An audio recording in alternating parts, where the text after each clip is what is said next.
wazazi wa huyu president wanatoka kwa hii mlima ingine hii Mount Elgon. Wewe unasema tusikusha yako, wewe paka na yako, lakini wachana na president kabisa. Umetukana yeye ya kutosha.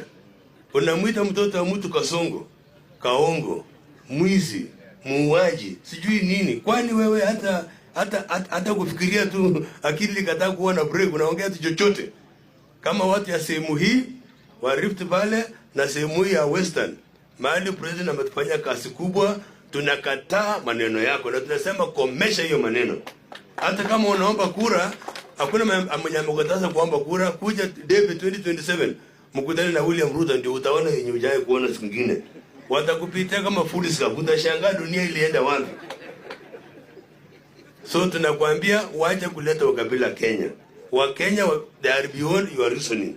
Hapa Western hapa kuna Wakikuyu, kuna Waluya, kuna Wakalenjin, kuna Wateso hapa, kuna Wajaluo wengine, kwa wengine hata Waluya, kuna Waluya mara mingi, kuna Bukusu, kuna wengine nini? Maragoli, kuna Muhayo, kuna ile